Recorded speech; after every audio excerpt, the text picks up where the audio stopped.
Sarawak mengalu-alukan status wilayah kembali semula. Menteri Pelancongan, Kesenian dan Kebudayaan Sarawak, Datuk Abdul Karim Rahman Hamzah setuju sekiranya Sarawak dikembalikan status sebagai wilayah.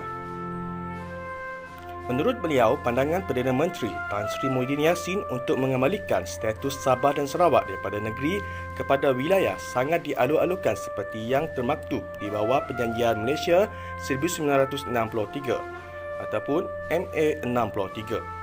Jelasnya, Sabah dan Sarawak tidak boleh dikategorikan seperti negeri-negeri lain kerana pada awal pembentukan Persekutuan Malaysia pada tahun 1963, kedua-duanya adalah rakan sekutu yang bergabung dengan Persekutuan Tanah Melayu. Beliau berharap Kerajaan Persekutuan menilai semula serta meminda perkara 160 di bawah MA 63 secepat mungkin. Tambah beliau, apabila Sabah dan Sarawak diletakkan sebagai wilayah nanti, ia bukan lagi di bawah federasi seperti dahulu tetapi lebih kepada konfederasi.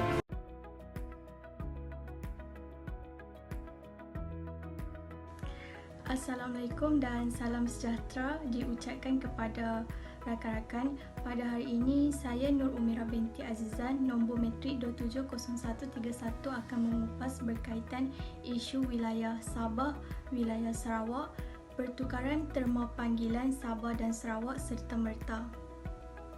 Pada 8 April 2021, Kementerian Komunikasi dan Multimedia iaitu KKMM sedang melaksanakan pertukaran nama cawangan bagi semua agensi di Sabah dan Sarawak.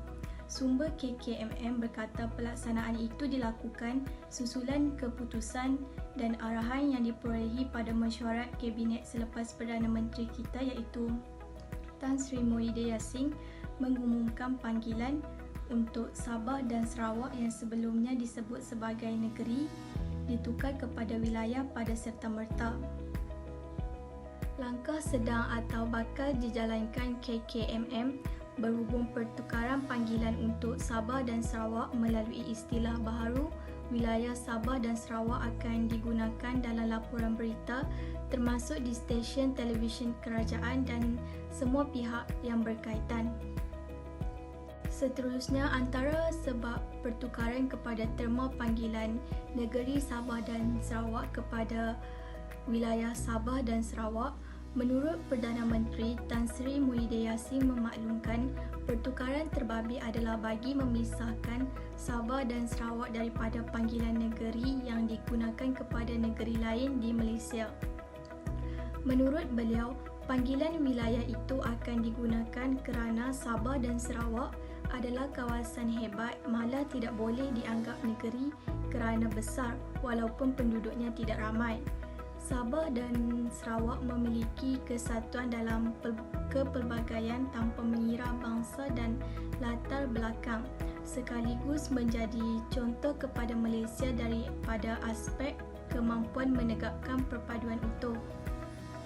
Sementara itu, Timbalan Ketua Menteri Sabah iaitu Datuk Seri Dr. Jeffrey Kitingan berkata wilayah di sini dalam konteks penubuhan Malaysia adalah 3 wilayah iaitu Sabah, Sarawak dan Semenanjung bercantum untuk menubuhkan persekutuan.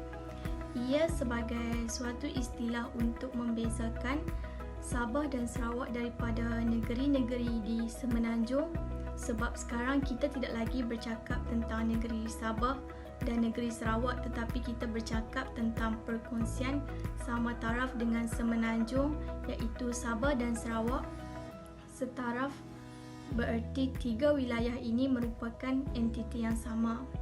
Justru mulai sekarang kita tidak boleh lupa bahawa Sabah dan Sarawak sudah bergelar wilayah bukannya negeri seperti sebelum ini.